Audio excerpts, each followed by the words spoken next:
네, 오늘의 전국을 핵심 키워드로 짚어보겠습니다. 오늘은 장해찬 국민의힘 청년 최고위원 그리고 김상일 정치평론가 두 분 모셨습니다. 어서 오세요. 안녕하세요. 네, 먼저 첫 번째 키워드 살펴보겠습니다. 윤재옥의 플랜 B. 아무도 예상 못했다. 이런 얘기들이 나오고 있습니다. 장해찬 최고위원님.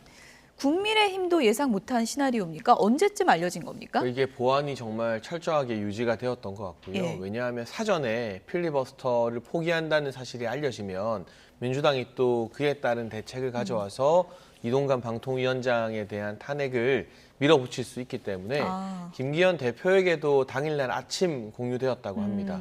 그리고 이 사실이 알려지기 직전까지 예. 이 필리버스터를 준비하던 의원들은 원고를 다듬으면서 실제로 필리버스터 할 생각을 하고 있었어요. 그렇군요. 그런데 본회의 이제 돌입하게 되면서 전격적으로 윤재옥 원내대표가 우리가 정말 이 방송법이나 노란봉투법 막아야 하지만 이 야당의 어떤 폭거에 대응하기 위한 여당의 필리버스터가 국무위원 탄핵의 수단으로 쓰이는 것만은 막아야겠다라면서 전격적으로 이걸 포기했고 그 결과 72시간 내 이동관 방통위원장에 대한 민주당의 탄핵안 표결이 좀 어려워졌습니다. 민주당이 뭐 철회 이후에 뭘 하겠다, 3일 안에 김진표 의장을 설득해서 본회의를 다시 열겠다는 등등의 온갖 꼼수를 쓰고 있지만 제가 봤을 때 국회법을 엄격하게 해석하면 이제 이번 국회가 종료되는 12월 9일까지는 이 탄핵안 재상정이 법적으로 조금 어려운 것 같거든요. 그럼 12월 9일 이후에 또 다른 본회의나 예산안 통과를 위한 연말 본회의 등까지는 시간이 조금 생긴 셈인데요. 예. 어쨌든 그 부분에 있어서 방송법과 노란봉투법은 저희가 무슨 수를 쓰더라도 민주당이 밀어붙여서 통과시킬 상황이었고 방통위원장 탄핵은 단순히 한 사람의 직무가 정지되는 것이 아니라 예. 방통이라는 정부 부처가 6개월 동안 아예 식물부처가 되어버립니다. 어떤 것도 하지 못하게 돼요. 그러한 일들을 막기 위한 고육지책이었다라고 국민 여러분께 설명을 구해야 될 것 같습니다. 네, 필리버스터 한 대다가 갑자기 철회하는 거는 저도 처음 본 것 같긴 한데 네, 네. 홍익표 원내대표 입장에서도 어떻게 보면 좀 허를 찔렸다고 볼 수 있는 건가요? 허를 찔렸다고 볼 수 있죠. 왜냐하면 이 상황까지 어느 정도 예상은 했었다라고 얘기가 나오지만 그러면 거기 대안이 좀 존재해야 그 말이 좀 더 신빙성이 있는 거 아니겠습니까? 예. 그럼 지금 뭐 별로 대안이 없잖아요. 뭐 김주표 의장하고 사전에 뭐 이런 조율이 된 것도 아니고 아니면 그 국회의 탄핵안 보고가 절차에 안건 상정으로 해당이 되는지 안 되는지에 대한 그 유권 해석을 미리 받아놓은 것도 아니고 이렇게 되면 이제 사무처 입장에서는 예. 이게 안건이 보고된 거라고 유권 해석하기도 곤란하고 아니라고 해석하기도 곤란하고 예, 예. 지난번하고 똑같은 예. 상황이 돼버리는 거예요. 그렇다 보니까 참 이거는 좀 약간 허를 찔렸다 이렇게 말을 할 수밖에 없는 거 아닐까? 저는 그렇게 좀 판단이 예. 듭니다. 연관돼서 좀 여쭤보면 많은 분들이 이제 국회법이 좀 복잡하니까 잘 네네. 모를 수 있는데 일사부재의 원칙이 있는 네. 거잖아요. 그렇죠. 예를 들어서 탄핵안이 이번에 이제 발의가 됐다면 그렇죠. 다음에 다시 올릴 수 없다는 게 국민의힘 주장인 거고 예, 회기 내에는 민주당은 철회하면 가능하다는 입장인 건데 이거 네. 어떻게 해석이 되는 건가요? 그러니까 이제 회기 내에 안건이 이제 왔잖아요. 예. 그러면 이제 본회의에 안건이 와 있다고 해가지고 전부 다 그 안건이 그 상정이 되는 건 또 아니지 않습니까?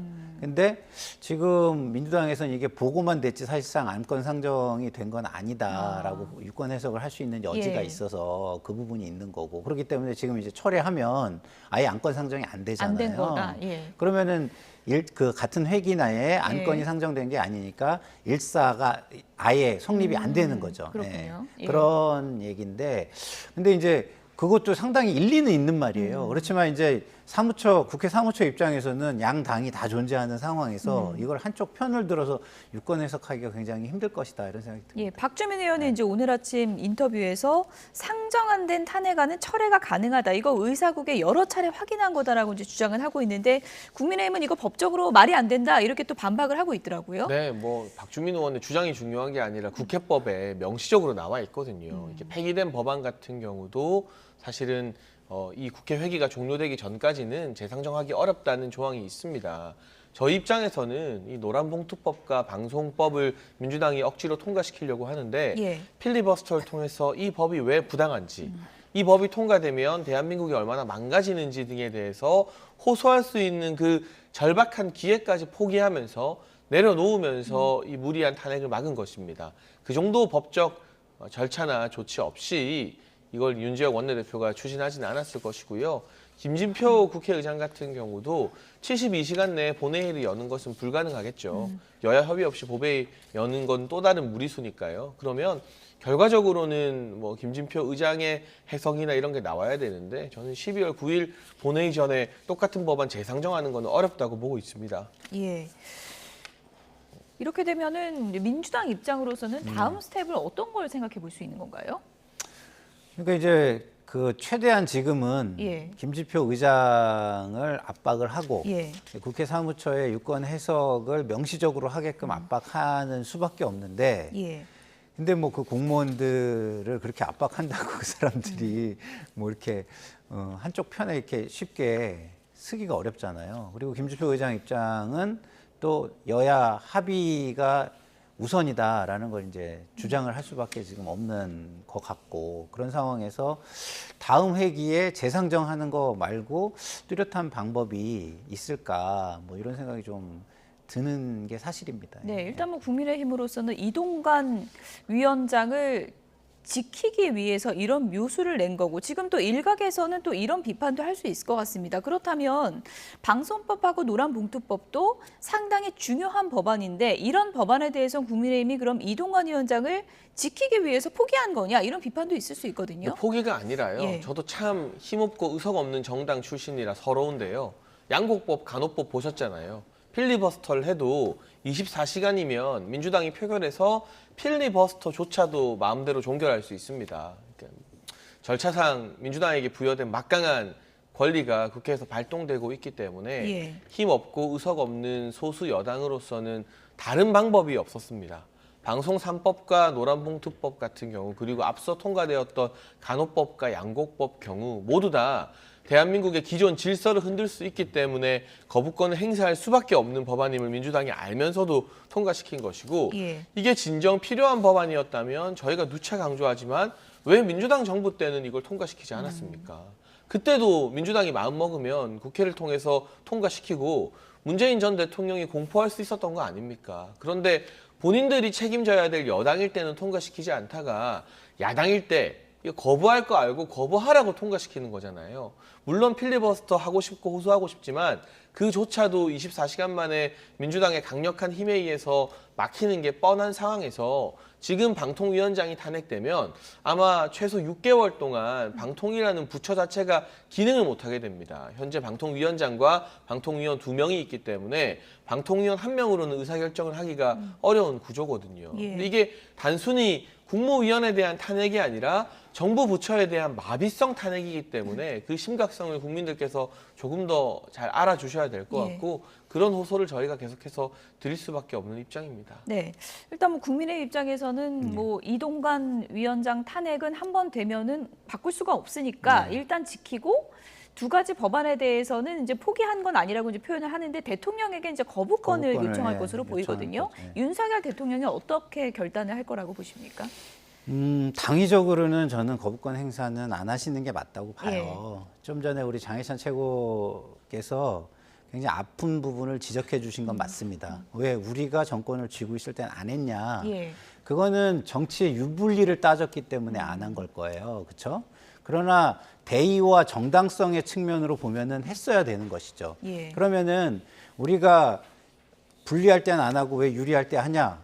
유리할 때라도 해야죠. 대의와 정당성은 있는 거니까. 근데 불리할 때 안 한 건 좀 비겁하다고 욕먹는 거는 또 어쩔 수 없죠. 그건 또 욕은 먹어야죠. 근데 좀 유리해졌고 그리고 해야 되는 건데 그럼 안 하느냐? 그건 당연히 할 수밖에 없는 거 아니겠습니까? 그래서 과거에 대한 욕은 좀 먹을 수밖에 없지만 지금은 이걸 추진할 수밖에 없고 그다음에 대통령께서는 사실은 이게 어쨌든 국회 의석이나 이런 걸 따져서 이게 정말 뭐 이쪽이 선이고 이쪽이 악이고 이게 분명하지 않은 거라면 예. 다수의 민의를 따라 주시는 게 저는 맞다고 봅니다. 그리고 그거에 부작용이 나왔을 때 다시 또 그거를 국민에게 호소해서 바꿀 수 있는 거 아니겠습니까? 그리고 이게 부작용이 있다면 총선에도 여당에는 유리한 겁니다. 불리한 게 아니에요. 예. 그렇기 때문에 이런 어쨌든 제도적인 부분은 대통령으로서 입법부의 어떤 제도를 존중하는 예. 것이 맞지 않겠나, 저는 이렇게 좀 말씀을 드리고 싶습니다. 국민의힘이 민주당을 향해서 뭐 습관성 탄핵을 한다라고 이제 비판을 하고 있지만 또 이제 민주당에서는 윤석열 대통령을 향해서 습관성 거부권을 행사한다 이렇게 또 비판을 하고 있는데 이번엔 어떤 선택을 할 거라고 보세요? 근데 사실 김진표 국회의장이 이재명 대표가 단식하던 현장에 찾아가서 국회가 이렇게 일방적으로 법 통과해서 거부권을 초래하는 일은 막아야 된다라고 쓴소리한 적이 있지 않습니까? 저는 윤석열 대통령의 거부권이 역사적 평가를 받을 거라고 생각합니다. 만약 양곡법과 간호법에 대해서 거부권을 행사하지 않고 야당이 밀어붙였지만 국회의 뜻이라고 존중했다면 우리나라 농가의 경쟁력은 몇십 년 후퇴했을 겁니다. 그냥 튼튼하고 양 많이 나는 품종으로 벼농사 많이 짓는 대농들만 떼돈을 벌게 되고 품종을 개량해서 뭐 벼가 되었든 과일이 되었든 고부가가치 작물을 재배하는 농가들은 그럴 이유가 이제 사라져요. 그냥 무조건 튼튼하고 그냥 양 많이 나오는 벼에 농약 팍팍 쳐서 많이 생산하는 사람들이 돈 많이 버는 농업이 되는데 그걸 막은 겁니다. 그리고 간호법이 통과되었다면 지금은 아니라고 말합니다만 지역사회에서 간호사 단독 개원이 가능해졌을지도 모르고 무엇보다 의사와 간호조무사까지 반대했기 때문에 의료 직군 간의 갈등으로 대한민국 의료 체계가 마비되었을 수 있습니다. 이와 별개로 간호사분들의 처우 개선에 대해서는 여야가 합의해서 추진해 나가야 하고 얼마든지 추진하는 상황인 것으로 알고 있고요.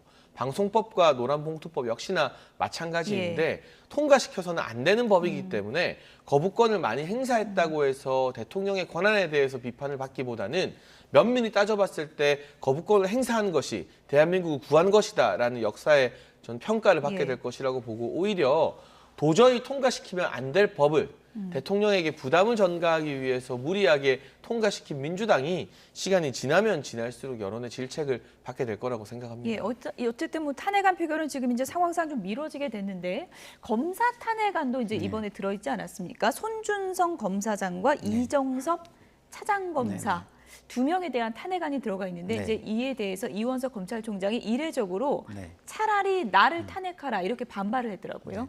그러니까 저는 그런 거는 좀 패착이라고 봐요. 당 검사 내에서도 탄핵안이요? 검사 탄핵안에 대해서는 이견이 좀 많았어요.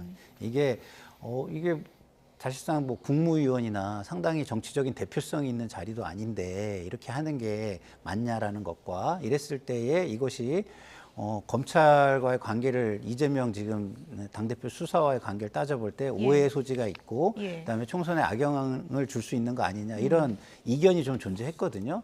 근데 이것까지 같이 하니까 탄핵을 남발하는 거 아니냐 이런 비판을 어느 정도 자초하게 되잖아요. 그러니까 제가 볼 때는 이동관 위원장 탄핵 하나만 좀 집중해서 했었으면 어땠을까 이런 생각이 들고요. 그리고 좀 전에 우리 장해찬 최고위원께서 말씀하신 과거의 양곡법, 간호법, 지금의 그 노란봉투법, 그다음에 방송사법 이거는요.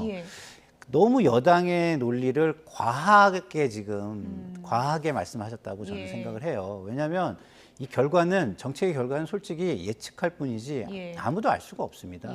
특히나 양곡법이 모든 농가의 근간을 흔들 것처럼 말씀하시는데 그렇지 않거든요. 왜냐하면 지금도요.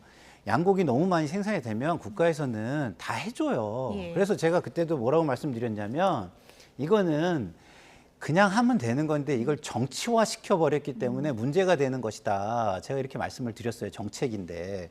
사실은 이거의 부작용이 그렇게 말씀하신 대로 크다면 바로 바꿀 수 있습니다. 그렇게까지 크다면.